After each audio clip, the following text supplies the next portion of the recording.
السلام عليكم ورحمة الله. ازيكم حبايبي؟ عاملين ايه؟ النهاردة هنعمل مع بعض الفطير الكداب اللي هو بالجلاش. حلو قوي قوي، وجزاها الله خير وجزاها الله كل الخير اللي جربتها اول واحدة وقالت لنا عليها، وانا حابة ان انا اعرفها لكم لان هي عجبتني جدا. وانا كمان يهمني ان انتوا تجربوها، وهي اقتصادية جدا، ما فيهاش اي يعني مش تكلفة ولا اي حاجة. تعالوا نقول المكونات مع بعض. انا ممكن تعمليها ساده خالص، اللي هو فطير وتاكليه جنب عسل وجبنه والكلام ده، بس انا هعمله زي الشرقي اللي هو محشي من جوه قشطه، اللي هي برضو القشطه الكدابه اللي هي المهلبيه من غير سكر، ومن على الوش كده سكر بودر ومثلا بسبوسه كده يعني. تمام. تعالوا نشوف المقادير مع بعض. عندي هنا لفه جلاش بس انا مغطياها عشان خاطر ما تنشفش. وعندي هنا المقادير الاساسيه بتاعت الفطير الكداب ده، اللي هي علبه زبادي، علبه قشطه، اللهم صل على سيدنا محمد، كوبايه سمنه. هما الثلاث حاجات دول. هنعمل خليط وهندهن بيه رقات الجلاش، رق رق كده في الصينيه. اوعي ايدك. تمام. و وبعدين اللهم صل على سيدنا محمد، كنا بنقول ايه؟ هندهن بيه رقات رقات في الصينيه، وهو كده هيبقى ساده. لكن انا هعمله، وطبعا معايا واحده فانيليا ومعلقه صغيره بيكنج باودر. لكن انا حابه ان انا اعمله يعني احشيه من جوه مهلبيه او كاستر. ممكن كاستر، ممكن اللي هي القشطه الكدابه اللي هي المهلبيه من غير سكر، ممكن زبيب وجوز الهند والحاجات دي اللي انت عاوزاه واللي متاح ليكي. ممكن ساده خالص اللي يعجبك. احنا بنجيب الفطير الشرقي اللي من بره من المحلات اللي بالسكر بقى والبسبوسه والقشطه وكده، بيبقى غالي جدا. فهو ممكن نعمله بالطريقه ديت وهيبقى موفر قوي وخطير خطير خطير. تمام. يبقى انا هنا معايا علبه زبادي، علبه قشطه، كوبايه الا ربع سمنه، معلقه صغيره بيكنج باودر، واحده فانيليا. ومعايا هنا سكر بودر ده عشان هرشه على الوش الفطيره، وكوبايه لبن عشان برضو هسقي بيه الفطيره اول ما تخرج من الفرن عشان تبقى جوسي وطريه ما تنشفش. ودي القشطه اللي هي الكدابه اللي هي مهلبيه من غير سكر، مهلبيه عادي خالص. حاطه عليها معلقه كريم شانتيه، ومش حاطه لها سكر خالص لان انا هرش سكر بودر على الوش. اول حاجه هنعملها بقى مع بعض ايه؟ تعالوا نشوف. هنعمل الخليط بتاع عندي هنا علبه زبادي، هنزل عليها. مش هحط الكوبايه الا ربع سمنه كلها، عشان هاخد معلقه احطها على كوبايه اللبن ديت، هحطها على وش الفطيره اول ما تخرج من الفرن. فانا هعمل كده، هحط الكوبايه واسيب منها شويه. بسم الله. ايوه، هخلي انا المعلقتين دول. تمام. وهحط هنا معلقه صغيره بيكنج باودر، دي اللي هتخلي لي الفطيره مورقه وطريه كده وجميله، مش هتحس ان هي جلاشه خالص خالص. وهحط هنا علبه القشطه، علبه القشطه كلها. هستخدم بقى، معلش ثواني، انا هنا فضيت علبه القشطه. عفوا. وافضي كيس الفانيليا.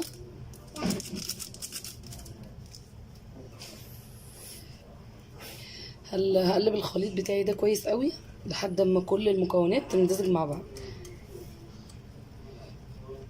انا هقلبها كويس وارجع لكم.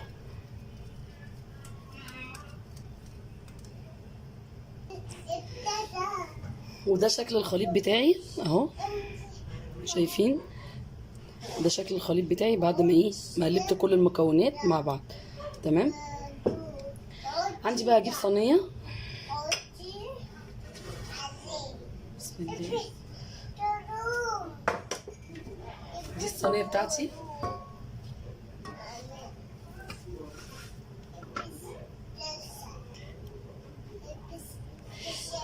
هاخد عفوا. استني، رايحه فين؟ هدهنها كده فرشه سمنه،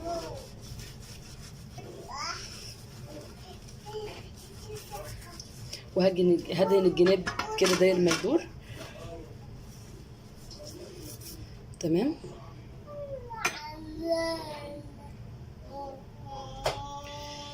وهجيب بقى الجلاش بتاعي هاخد ايه زي ما احنا قلت لكم، راق راق، مش يعني ايه، ورقه ورقه. مش عارفه هي دي كانت متقطعه ولا ايه وهما بيعبوها، الله اعلم.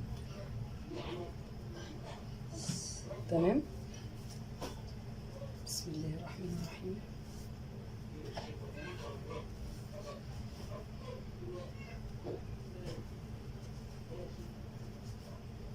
بسم الله الرحمن الرحيم. بسم الله الرحمن الرحيم.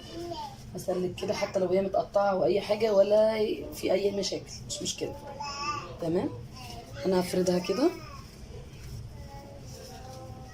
جماهيريه خالص للحظ بقى. هفردها واخلي الاحراف دي بره الصينيه، اللي هو الحرف ده كده يبقى بره الصينيه. والله متكسره مش متكسره هنعملوكي، يعني هنعملوكي. تمام كده. هحط برضو رق تاني عشان الصوص بتاعي والخليط بتاعي ما يبقاش نازل من تحت كده.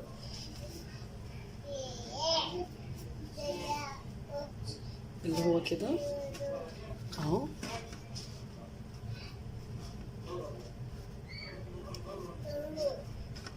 تمام.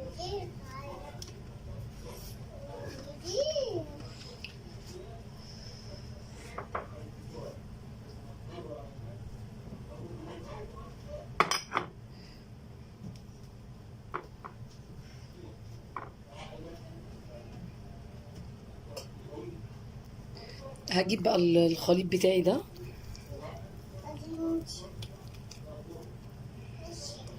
وهدهن منه بالراحه خالص دهنه كويسه كده. تمام. انا هوريكم اول رقين 3 هعملهم عشان ما اطولش عليكم الفيديو. وبعدين هخلص هوصل لحد نص الرقات بتاع الصينيه كده، واول ما اجي افضي القشطه في النص هرجع لكم تاني. تمام.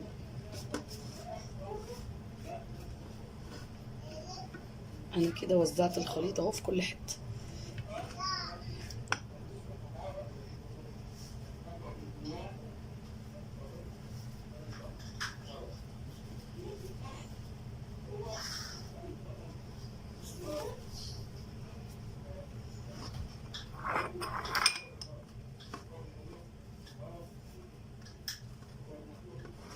انا ليه مخليه الاحراف دي بره؟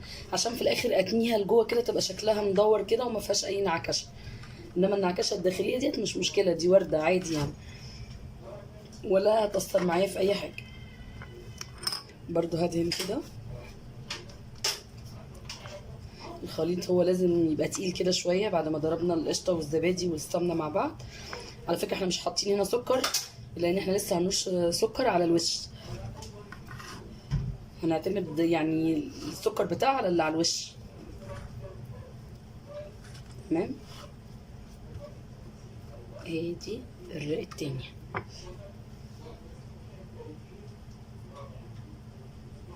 هما بيطلعوا كل اتنين في ايدي، مش عارفه ليه. الله يسامحك والله هي اللي معبيها. المهم مش هنغلب برضو يعني. تمام. نلفها واسويها كده.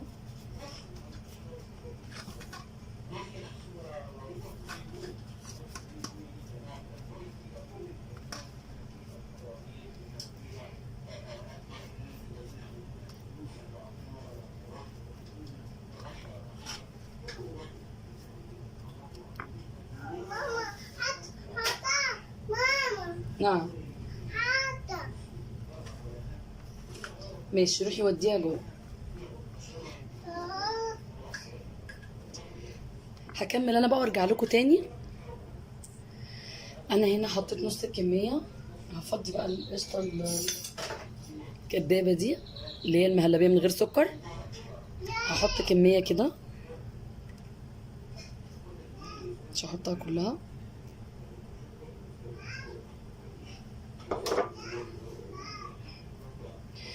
وهوزعها بالشكل ده.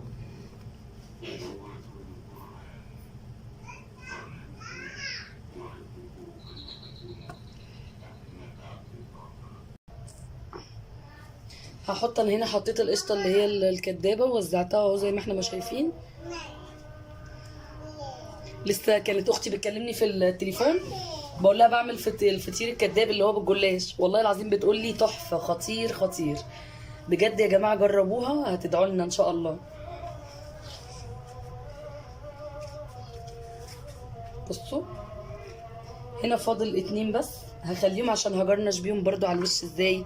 هقفل بقى حرف الفطيره بتاعتي، الاحراف اللي هي داير ما يدور دي، هقفلها لجوه كده. تمام. ثواني، اهم حاجه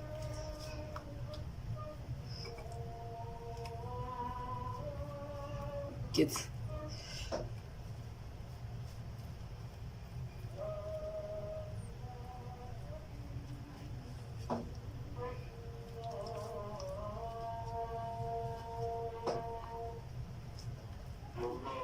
بالشكل ده لحد ما احط الخليط في كل حاجه.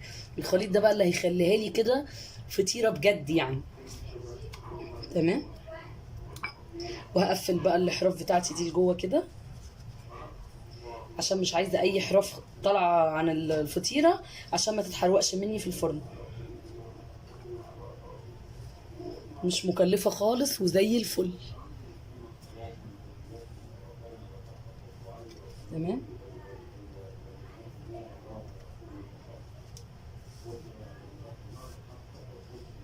الحظ بس ان لفه الجلاش دي هي اللي مهريه، عشان كده مش مساعداني كويس. هحط برضو دي كده على الوش، مش مشكله، احنا كده كده ولا اي حاجه تعطلنا والله لو مفتفته خالص. هعملها الكيكه اللي هي من غير عجينه، اللي هي بالجلاش المكرمش ده، ولا يأثر معانا في اي حاجه. تمام. وهحط الرق التاني اللي فاضل ده برضو عكسي كده. تمام كده، شايفين؟ فايض عندي شويه من الخليط عشان اخلص اللي في البوله ده، لانه حرام طبعا. هعمل ايه؟ مش هرميهم، هلمهم كده بالسبونشه دي.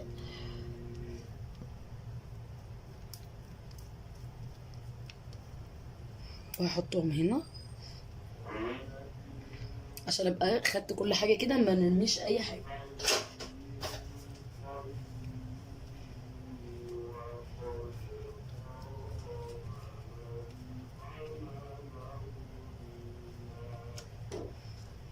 خلاص اهو.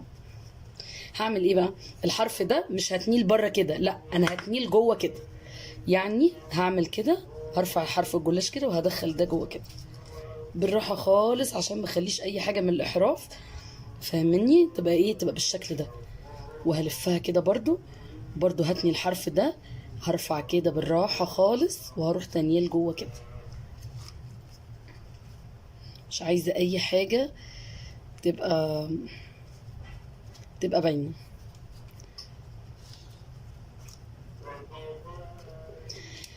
انا هدخلها بقى لا لازم اقطعها الاول، لا هقطعها لما تخرج، سوري معلش. هدخلها الفرن. تمام. ولما تطلع بقى اوريها لكم هنعمل ايه. هحطها في الرف اللي في النص، وفرني سوري عفوا، وفرني سخن على درجة حرارة 180. تمام.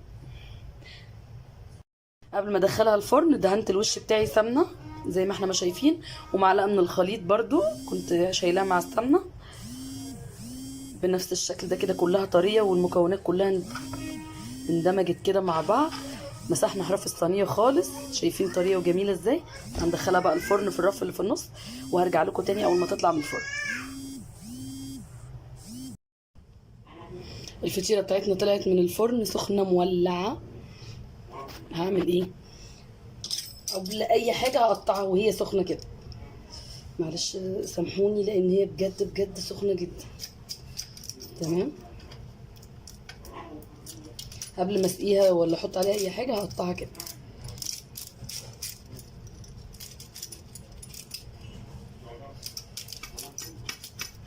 يا ربي نار.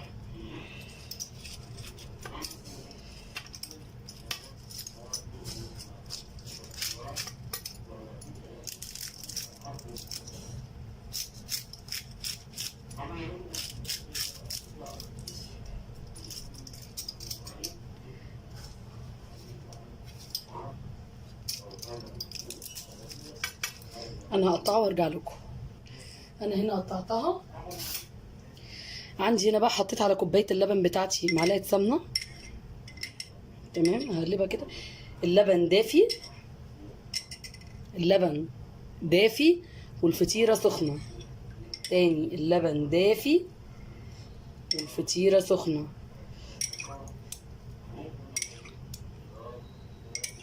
انا هرشرش كده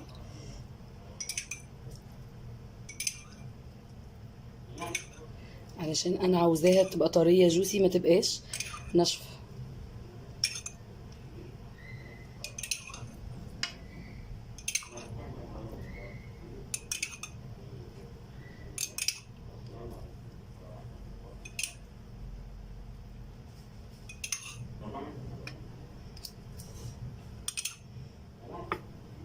تمام، هخلي حبه كده هنا.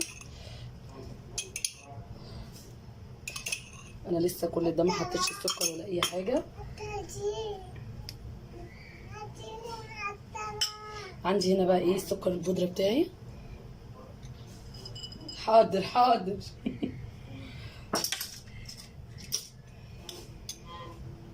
انا هعمل بايدي افضل، او بالمصفى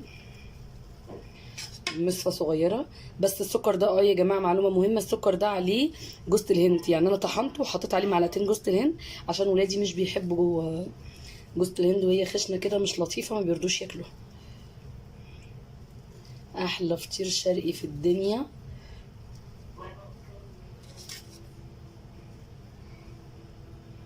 هي ما فيهاش سكر خالص، فانا بحط بقلب جامد، وانا اصلا اوريدي بحب الحاجه مسكره يعني. تمام. وعندي هنا بقى دي بسبوسه وانا مفتفتاها، هعمل كده. ودي اختياري بقى على حسب ما تحبوا.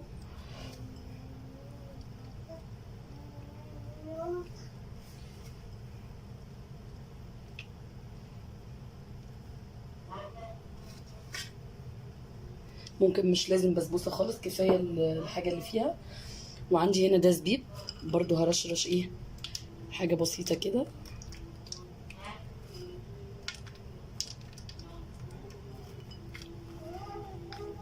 المتاح عندك اعمليه، اللي بيحبوه ولادك اعمليه. عندي هنا بقى كمان معلقه قشطه.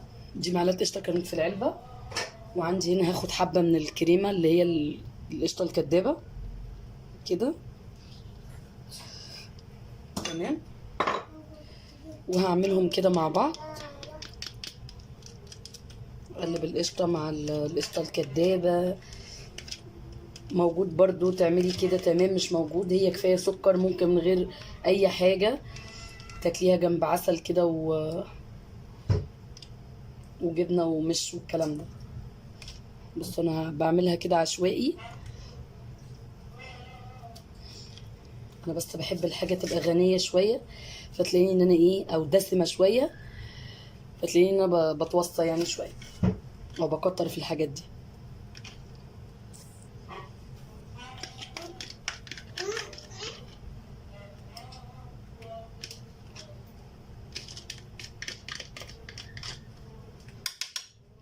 تمام. هرجع تاني هرش رشه سكر كده،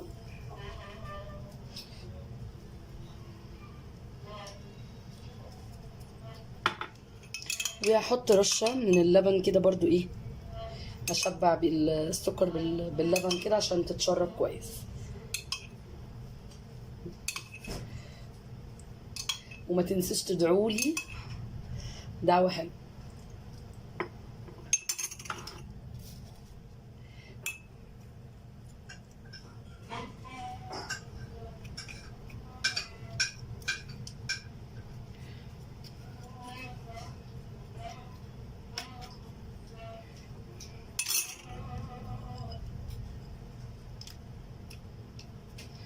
وادي الفطير الكداب بتاعنا اهي يا جماعه، بصوا تحفه، وريحتها روعه، وكل حاجه فيها خطيره بصراحه. انا هوريكم برضو قلبها من جوه هيبقى، وهي هتبقى طريه ازاي.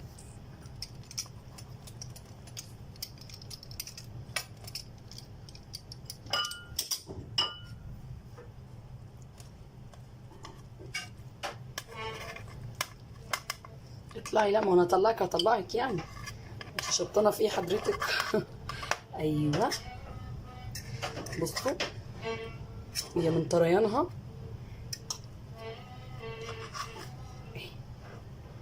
شايفين؟ بصوا تحفه ازاي.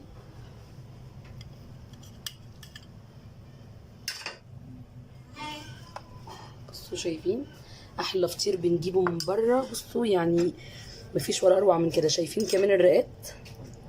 بصوا مورق ازاي. شايفين؟ بصوا تحفه.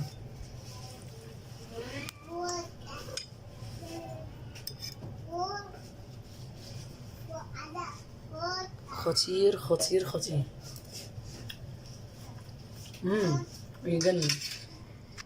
جربوا الطريقه ديت، ولو عجبتكم قناتي ما تنسوش تعملوا سبسكرايب للقناه وتفعلوا الجرس عشان يوصلكم كل جديد. السلام عليكم.